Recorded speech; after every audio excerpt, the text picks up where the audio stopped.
Good evening. The BWCA is just over 1 million acres of wilderness that begs to be explored. The BWCA and its 1,700 square miles hold a vital piece of Minnesota history. The call of the Voyager has long been in the heart of explorers. From Ojibwe huntsmen to fur traders known as voyagers in the 17 and 1800s, modern day adventurers, and corporate profiteers of today. Some Boundary Waters history for us. Some of the first settlers in the Boundary Waters were the Sioux.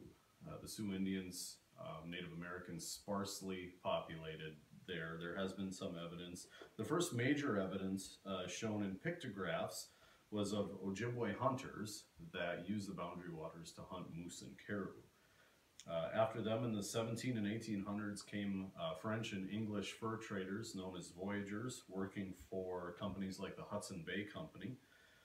These voyagers traveled somewhat continent-wide from Montana into the Missouri River, the Mississippi River Basin, following an ancient river, Laurentian, divide into the Hudson Bay.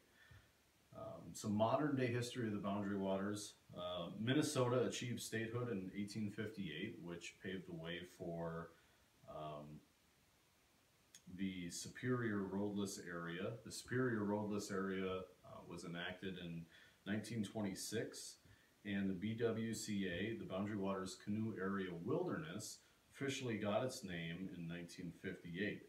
It is the largest wilderness east of the Mississippi. Some activities that you can do in the million acres of the wilderness. It is 1 million acres. It has about 1,000 lakes. It has about 250,000 annual visitors. Some activities include canoeing, kayaking, hiking, fishing. Some of the best fishing in the state can be found in the Boundary Waters. One can't have a speech about the Boundary Waters without mentioning Dorothy Moulter. Dorothy was the last living resident in the wilderness.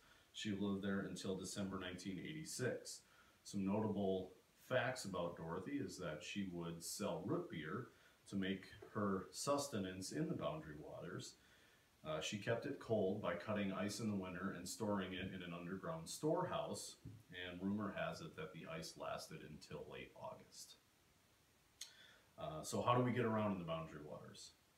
Well, you have to paddle.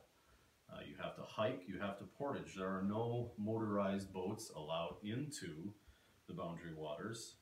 Portaging consists of carrying a canoe on your shoulders and food on your back.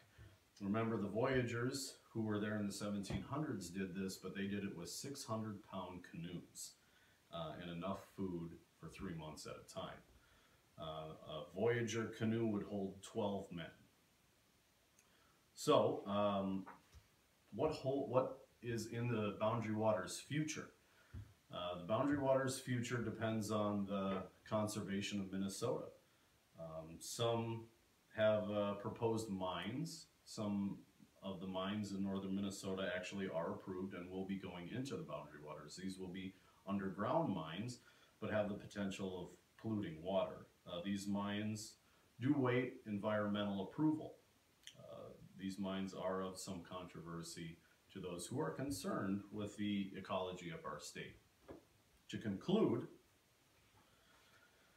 from the 1700s till now, not much has changed in the Boundary Waters. There are some vault toilets. That is a nice improvement.